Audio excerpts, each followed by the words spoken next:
Hello and welcome back to Mitch's Miniature Corner. Today I'm going to be going through a small battle using in-depth ground between some Seleukid and Roman forces and just kind of giving an overview of the rules and how they work through, a practical showcase basically of how different things work using actual miniature armies moving across the table. So you can consider it a review or a battle report or a showcase. It's kind of a little of all three. I'm going to kind of explain how the armies were made using these rules, and then kind of go over the points values associated with them using the points values given in the back of the rule book for the army lists. And just over the course of the video, we'll go through how different things interact in the rule set and just kind of explore that together as I'm learning, and then hopefully you're learning along with me as we go through these rules. I have read them in their entirety. I believe I know what's going on, but we'll see how the different scenarios kind of come up as we go through them. I'll be back in a moment to showcase the two armies that I've built using these rules. So first things first, we've got the mighty Roman army from the mid-Republican period. We have 4 units of Hastati in the front at 4 bases each of strength. And they are in the multicolored or light-colored shields. That's how I'm distinguishing them. The second line is Principe. They are all considered, both the Hastati and the Principe are both considered armored warrior swordsmen in the rules. And I'll kind of explain that as we go. There are 4 both Hastati and Principe units. And in the back, we have 2 units of Triarii at 3 base strength. There's our general there in the middle with the circular base. And we've got a baggage train in the back with 2 of those Highland cattle and a couple of skirmishers defending them. And on our extreme flank, we've got some cavalry there. They're 3 base strength heavy cav with spears. They are Italian allies fighting for us today for the Roman cause, and they are just your bog standard heavy cav in these rules. So they're not too vicious and they're not elite. But that's our Roman force that will be going against our Seleukids today. They're around 370 points, and they are considered to be organized. So in the rule set, in Death Ground, different cultures and their militaries are represented by levels of organization, and organized is considered to be the second highest level of organization. Disciplined is the most organized level of military culture that you can achieve in the rule set. The rules writer had the mid-Republican Romans as disciplined. I reduced them to organized because I felt that disciplined better reflected the professional army of the late Republic and early Empire, whereas this more militia force is not necessarily tribalistic or heroic in its organization. It's more organized and efficient. So I gave them organized. And that's the exact same level of organization I gave the Seleukids, who we're going to look at now. All right, now we're looking at the Seleukid army on the other side of the table. We've got 4 units of pike phalanx armored warriors. The silver shields here are classified as elite. That will just give them a couple of modifiers for morale and I believe for combat as well. On their extreme right flank, they have an armored Indian elephant, and then 3 bases of Agama elite heavy cavalry. Then across the phalanx, we've got a unit of spear skirmishers. Oh, sorry for bumping the camera there. We've got a unit of elite skirmishers with spear, a unit of skirmishers with slings, and then another 2 elephants there on the extreme right flank, or on the extreme left flank of the Seleucid forces. And they also have a general who's just standard skill level, who's organized, and they've got baggage as well. And that is the Seleucid forces who are going to be taking on the Romans in today's game of In Death Ground. So since I've just got a generic scenario set up today, no historic battle or anything like that, we're just going to dice to see who goes first. And In Death Ground, it's not necessarily a giant advantage to go first because you're essentially just determining who's going to move the first unit in their army before the other player. Now, it can be an advantage later in the game because there's no such thing as charging in this game. You just move into contact with the enemy, so you could potentially get the drop on them. But kind of earlier in the game, it's less of an advantage because each unit is moved back and forth. So what you'll see is the Seleucids will move a unit, then the Romans will move a unit. And they'll go back and forth until all of their units have moved, or until the general of that side determines that they've moved as many units as they want to, in which case they'll just stand still and pass play back to the alternate player until everything is moved. And in the great tradition of Warhammer, we do moving, we do shooting, we do fighting, we determine who's run away, we determine who wins the game, and if the 5th option hasn't meant, we go back to moving and we start a new turn. So, black is Rome, white is Seleucids. Let's see who's moving first. A tie. Now, in a tie, in the rules, we would say, okay, who's the most organized? But since we've got 2 organized level armies, we're just going to simply re-roll that. All right, so the Romans are going to get the first turn. So we're out here on the extreme right flank of the Roman army, where they're going to start moving their units.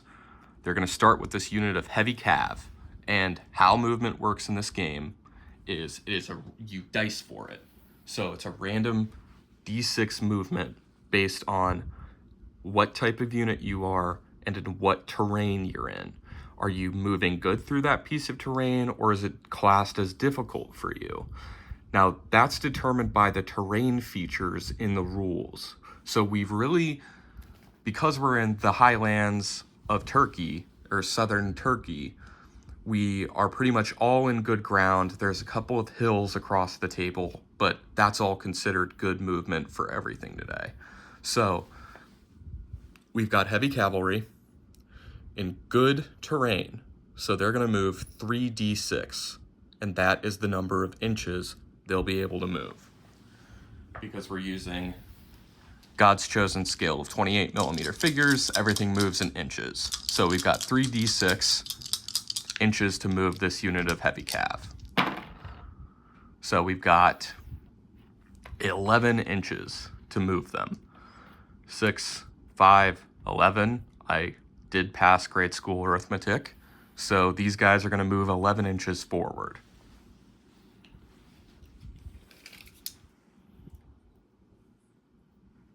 Look at that. They're moving right out of frame.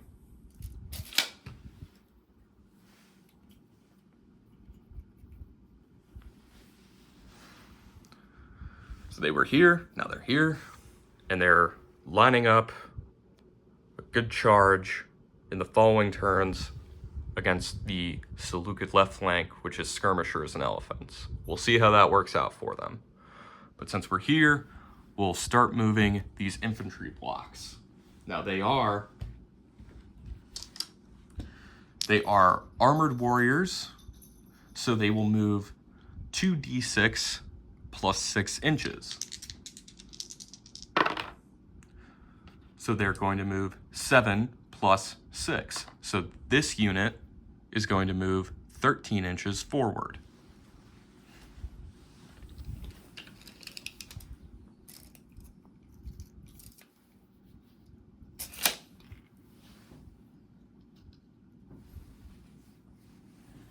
And again, just out of frame. So they've taken this hill. I don't know if that shows up well on camera with the battle map, but they've taken that hill, and we're going to start moving all of these infantry units down the line, and we'll come back once the Roman army has moved. And I just remembered that that unit moved out of turn because, see, we're learning. Once this unit of cavalry moved, play passed to the Seleucids. So, the Seleucids are going to respond by moving the cataphracts at the end of their right flank, way down there, 2d6 plus 2.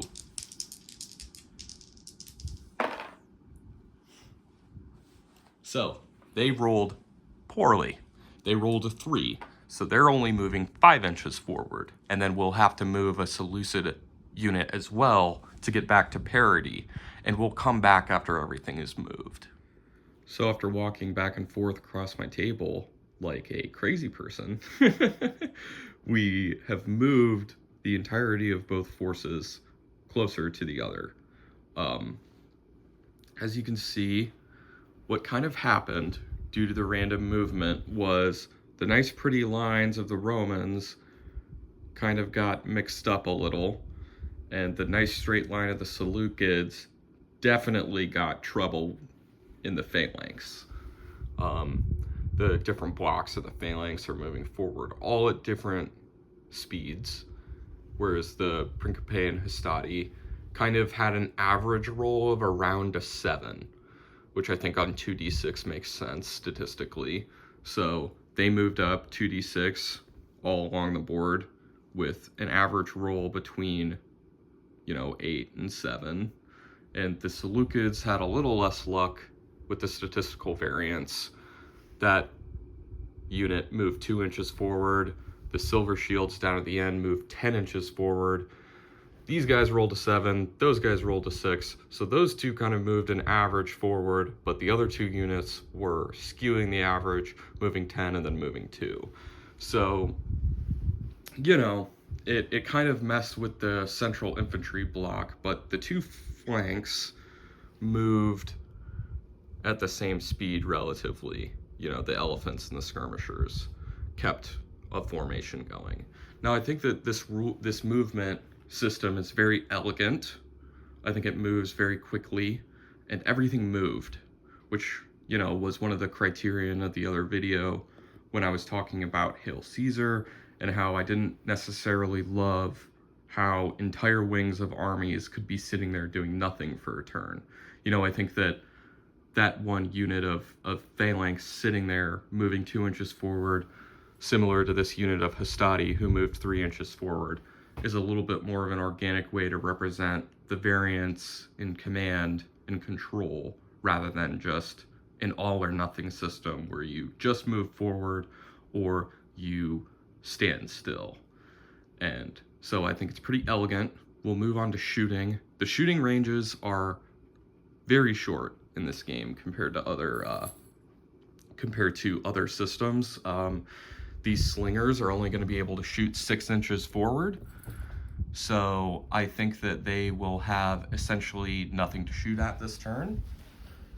I don't think that unit of cavalry is within 6 inches, and they are not. And spears can only be thrown 3 inches forward. So it looks like we have no shooting, we have no charges, and no one's disordered. So we're actually just going to go straight into the movement of the next turn, and I'll be back in a second. So we've returned after movement in turn 2, and as you can see, the board state has changed rather radically. We've got a lot of units moving into contact with each other or going to be moving into contact with each other on the next turn, and I think that's a big thumbs up from me for in-depth ground so far. It seems to me that things are moving along at a relatively brisk pace.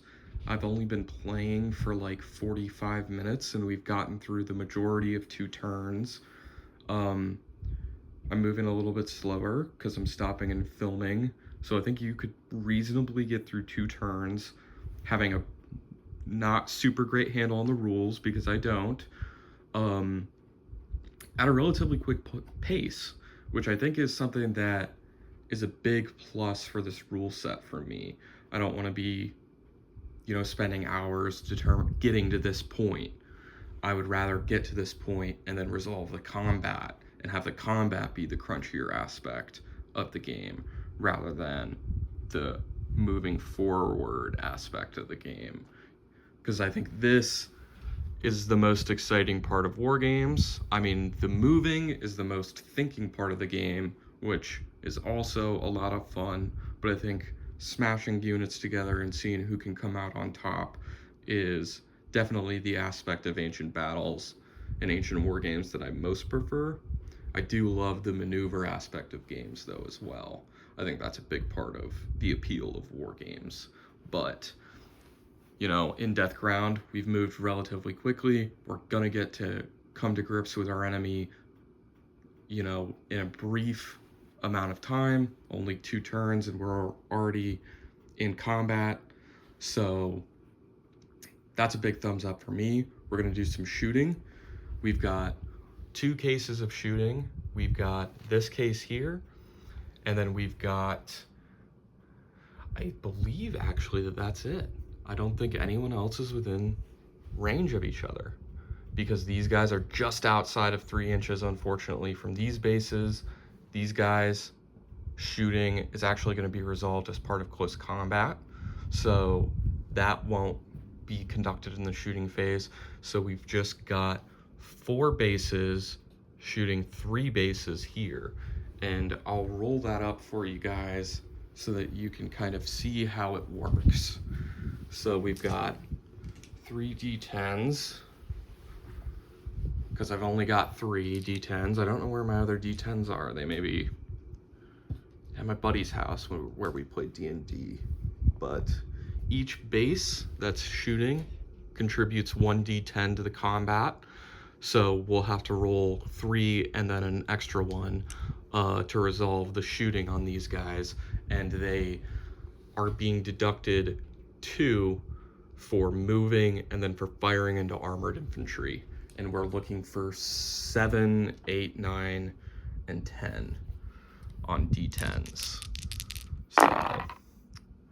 So, we got 2 9s right off the bat, and we'll just re-roll that 3, and it was a 3. So they will take 2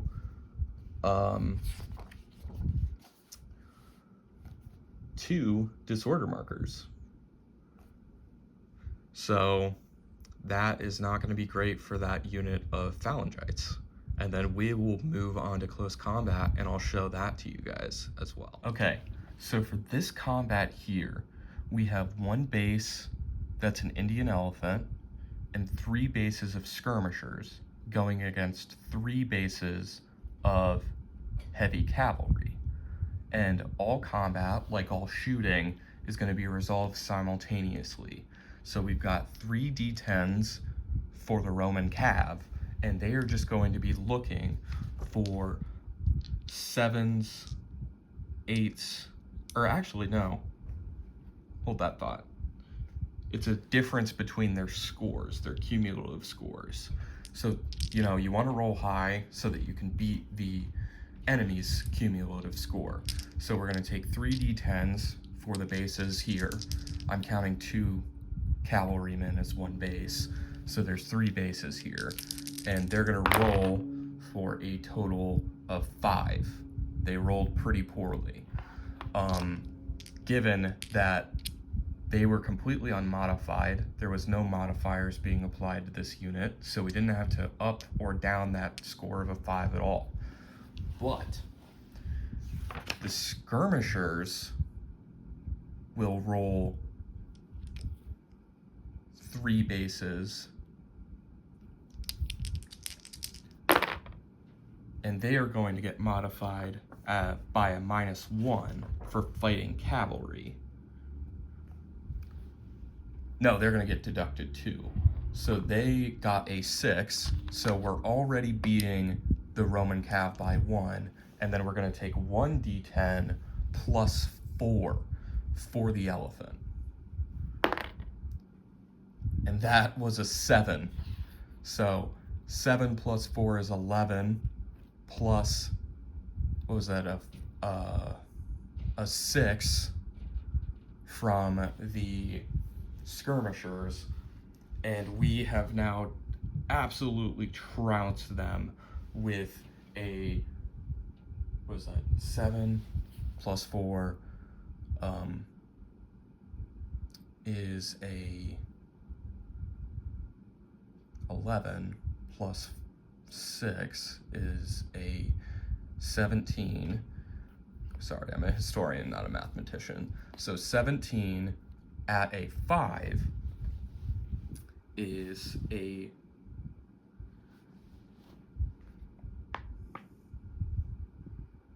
massive advantage.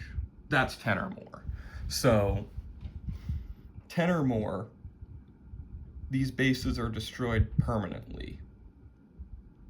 Wow.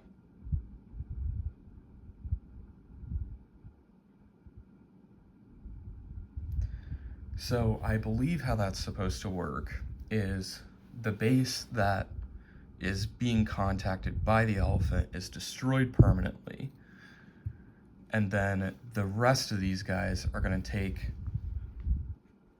2 disorder markers, and we're also going to take a morale test at a -2 modifier for the disorder.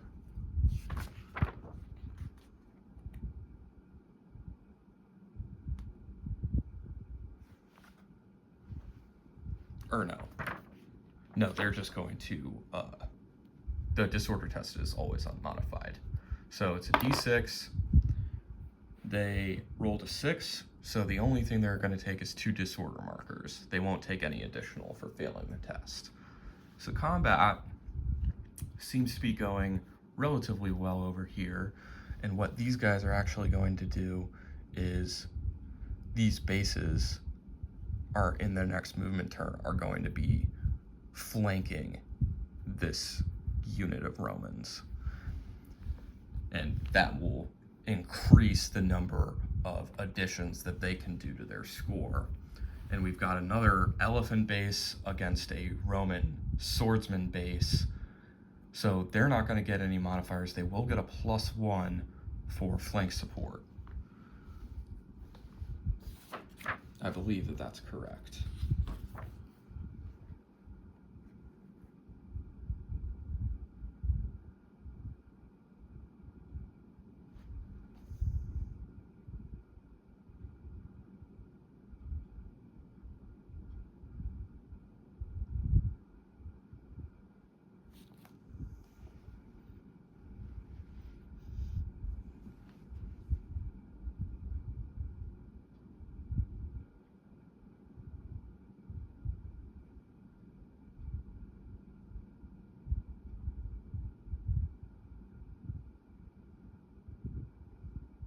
Yes, it is +1. So the Romans will roll +1. They got a 5. The elephant will roll +4. They got a 2. So they only beat them by, the elephant only beat that unit of Romans by 1. So both sides are evenly matched and nothing really happens. So that's combat for this turn. We will return after movement of turn 3. So here's our board state after the 3rd turn, and almost everything is in combat or supporting a combat. And combat here, I don't think I resolved totally correctly, but I think the outcome remained the same. So each base contributes to a combat, and it's combat not as in the totality of your base, but of all the bases joined together, but literally each base against each other. And if that base is 10 or more, that base gets destroyed, and that unit takes 2 disorder. So I think that we were fine here because he rolled so much better than those bases did. But in the future, going forward through the rest of these combats, we'll have to keep that in mind, that it's not necessarily a unit versus a unit, but it's each of these bases versus each of these bases. And they're all fighting combats, little combats against each other, that is going to have a wider impact on the morale of the whole unit, as opposed to the sum total of each unit contributing. It'll be each base and their particular modifier that is contributing to a combat, and then these bases will fall off or contribute to the total disorder of the unit as the combat goes on. Because once you have 7 disorder on one unit, it's considered destroyed. So units will kind of not necessarily totally crumble due to combat, as in bases being permanently removed as to casualties, but once they've hit a morale level, they'll be removed. Kind of like General d'Armée, where if you're stacking up tons and tons of disorder in the form of like casualties, I believe they're called in General d'Armée, you are going to be removed. Whereas like in Hail Caesar, you have stamina, but then you're also testing on morale. This is just kind of removing that table entirely and just saying, once you've hit this stamina value, you're done, you're gone. Which I think is pretty elegant, given the fact that each base is contributing to a combat. I think that helps alleviate the confusion around close combat that I kind of fell into when we were resolving this on camera.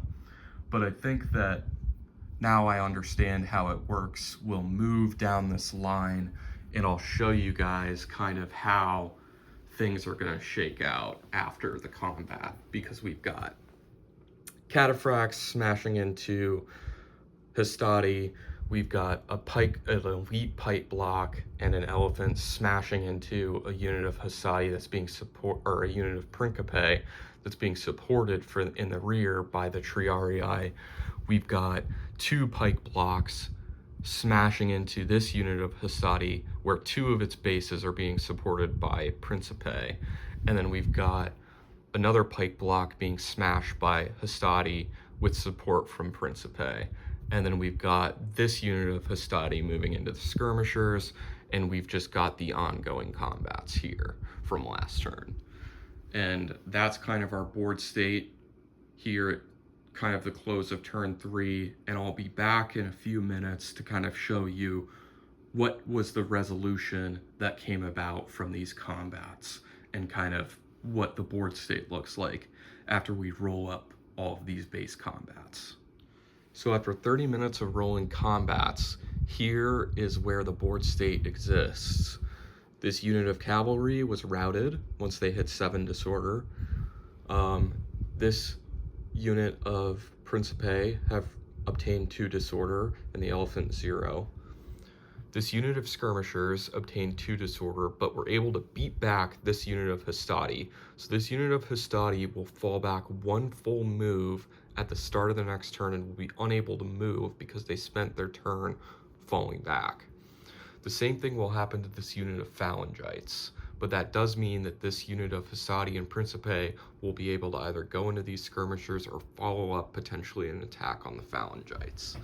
Now, in the center, the Romans fared equally, both better and worse. The unit with the red shields are going to have to retire in the face of these 2 units, but this unit fared pretty well and will stay put. This unit of Hastati that went against the elite silver shields and the elephant obtained 5 disorder, so they're going to have to retreat, but this unit of Triarii will be able to take care of these 2 units who are advancing. This unit of Hastati obtained 4 disorder, so they're going to have to retreat 3 inches. This unit of a game of cataphracts only took 2 disorder in the fight. So we're going to have some sort of seesawing action back and forth, and we're definitely going to have to try to rally some of these units in the start of the next turn. So how that works is you're going to move everything that needs to move as a result of combat. Then you'll get to rally, and then we'll get to move units normally as we have the rest of the game. And then we'll do shooting or fighting as it arises. So that's the end of turn 3. We're looking like we're nearing a result if people aren't going to be able to rally off some of these disorders. So we're here at the start of turn 4. I've moved the units that needed to be moved due to morale consequences, and I've done the rallying necessary for everyone. Most units didn't really rally off much. They've only really rallied off one or none of the disorder markers that they took from combat. So we're going to start moving troops around, and we're just going to try to see what goes on in the following turn. I think that we're still going to be approaching a result here in turn 5 or turn 6, depending on how combat goes.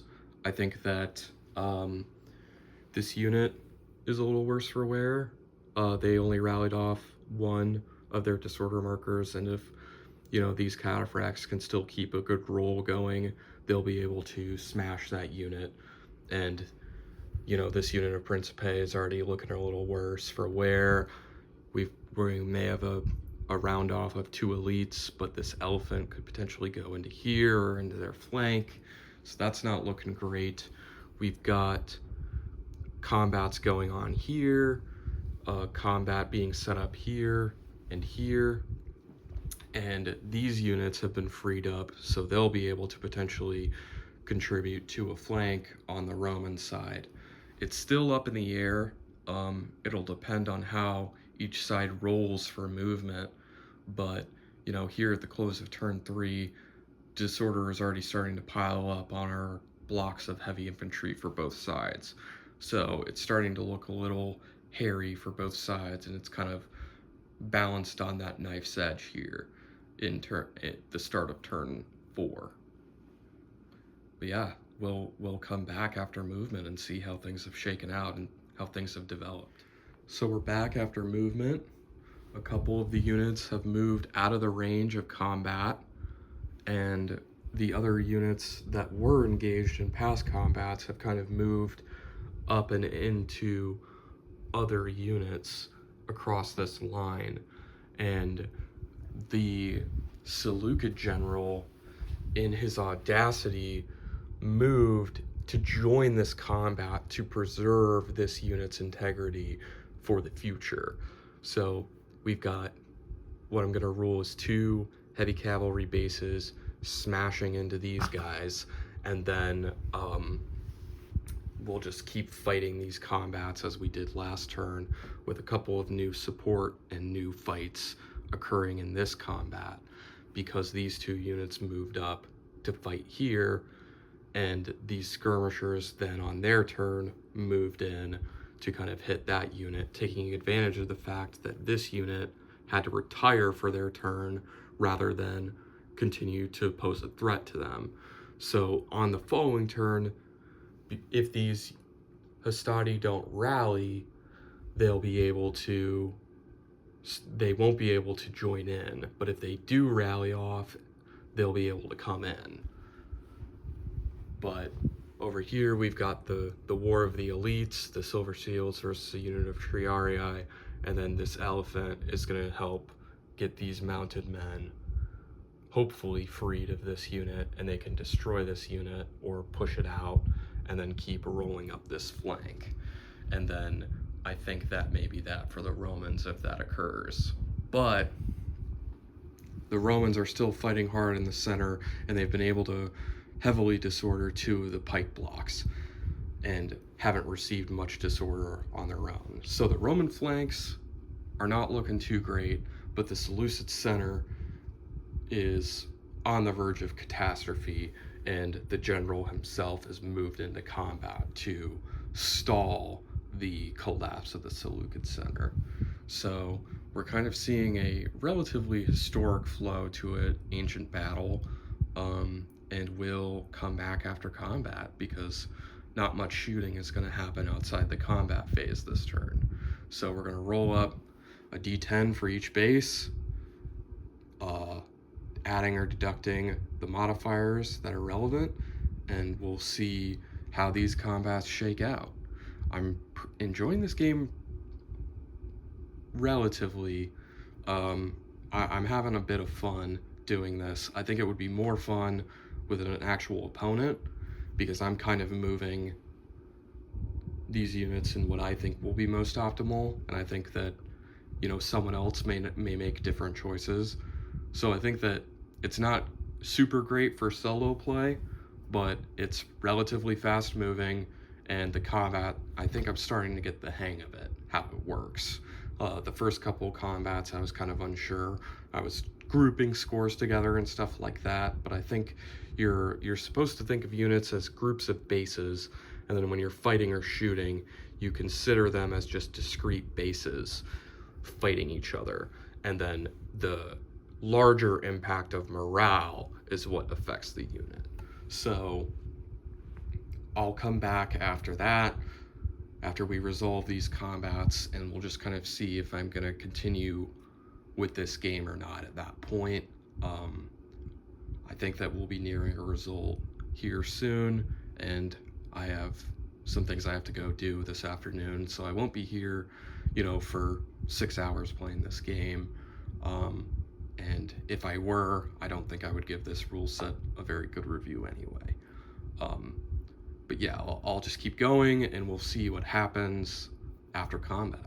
So I'll see you soon. The audacity of our Seleukid general has paid off.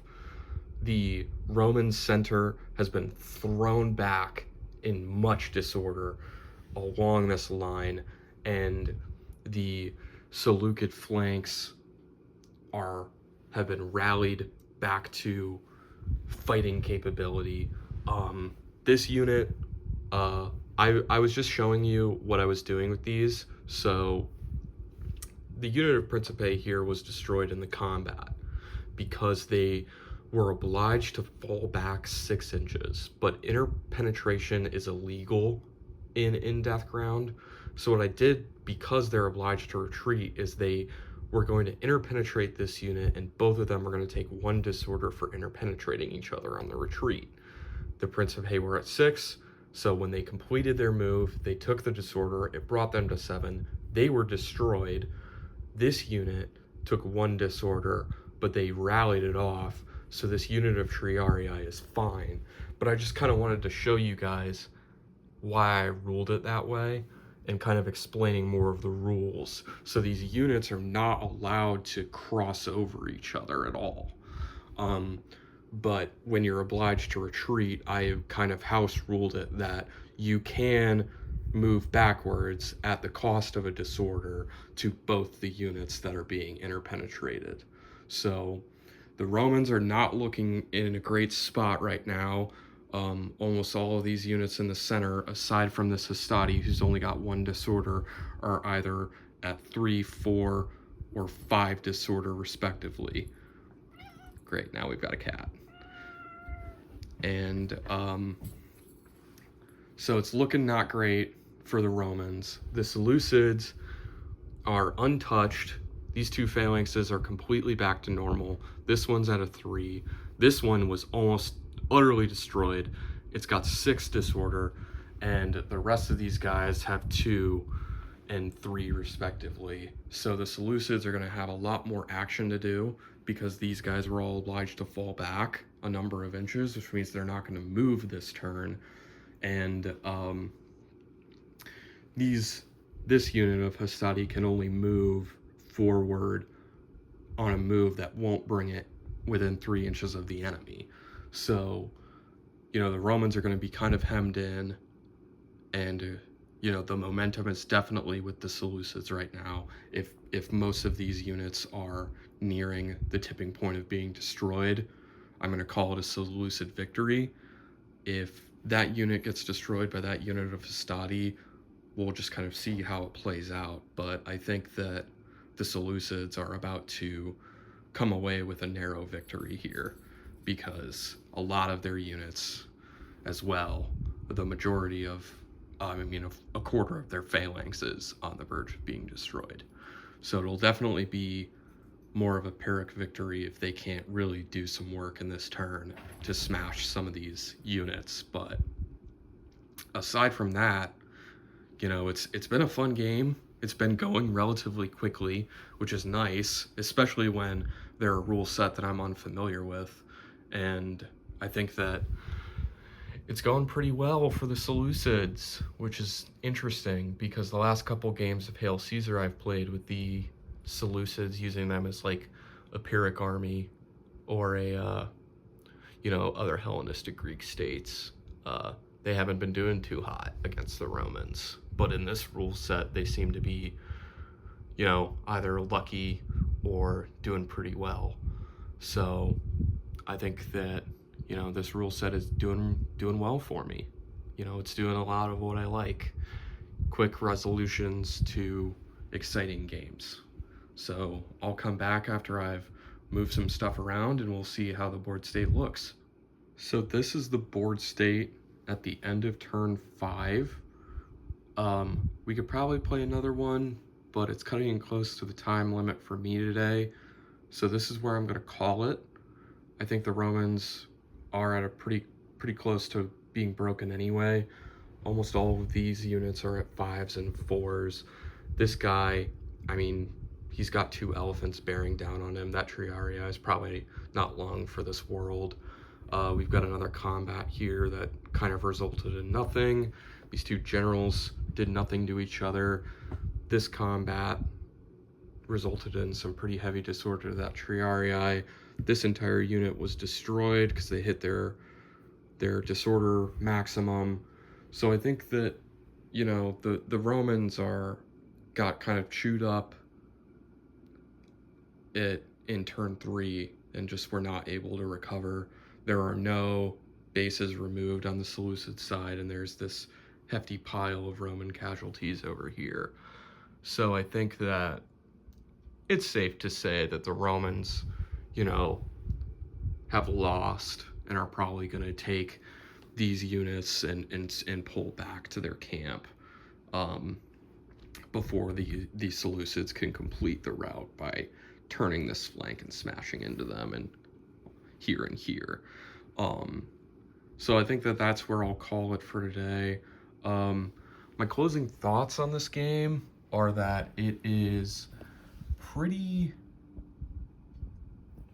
good at sort of the dynamism of the ancient warfare and kind of representing the slow degradation of units due to combat. And then I like how units fall back when they've taken a lot of damage, and it's then moves the momentum on the attacking force to follow up rather than getting it for free. You still have to roll for it, which I think is a nice regulation of the game pace. And I think like if there were more skirmishers on the board for both sides, it would have been a lot more realistic as well. But I just wanted to see how it handled these 2 big blocks of units smashing into each other. And I think I got a pretty historic result. The phalanx and the Roman infantry, were kind of at a standstill for a while. I mean, the phalanx got chewed up, the Romans got chewed up. So I think I'm pretty happy with the result as far as realism. I think it's a relatively decent rule set. I think it's not very hard to learn. I think that it'll be one of those games that's hard to learn, easy to master, or easy to learn, hard to master, that is. And I think that the random movement kind of dictates how you start the game, but once you kind of get within, 4 or 5 inches of each other, it becomes less of a big deal. You can kind of move however much you want. I think that the combat system can be a little bit clunky because you've got bases instead of units that you're rolling for, but I think it's not too much. Like, I think it's not clunky enough to have me not play this game again. So I think that In Death Ground is a pretty decent rule system. I like it. I wish that it was better supported because it seems to me that a lot of the army lists are, you can't get them anymore. So what I mean by that is I haven't been able to find a Hellenistic army list anywhere. And there's not one in the main rulebook. I went to North Star, where the author in the rulebook says that they're going to be posting other army lists, and I went there and I found some, but none for the armies that I actually have. So it's a little bit of a one. That's kind of a negative if you're looking to actually get into this game, is you gotta kind of get creative with the tools that they give you to make army lists for your particular collection. And then there's going to be obviously stuff that's not covered. So it's really kind of you're at the mercy of what's published in the books, and then what was published on North Star is very hit or miss. I was able to find a couple lists for Roman enemies, so like Oscans, Ligurians, Spanish, and some Gauls. And then there was a lot of stuff dealing with East Asia and the medieval period, but nothing specifically for Hellenistic Greek armies. So that's another point of contention with this rule set. But aside from that, like I think it plays well. I think I understand the rules after only one game of it, and I would be willing to play this game again. I think it does give a nice historical representation of ancient warfare without being too clunky in how it deals with things. I think once you get used to the fact that, you know, the bases are fighting independently, once you can kind of square that circle, I think it starts to play very fast and you can get a lot done. And I mean, I've only been playing for 2 hours and we've got a result. We could probably play another 1 or 2 turns to really determine who's the victor here, but I mean, it was a close game all the way through up until this last turn, when I really think that, you know, the Romans are not long for this world on their flanks. So I think that's that. I think I said everything I wanted to say. I think that it's a decent rule set, and I think you'll, you know, if you enjoyed this battle report, I'll do another one with one of the other ancient rule sets I picked up, and I'm definitely going to play In Death Ground again.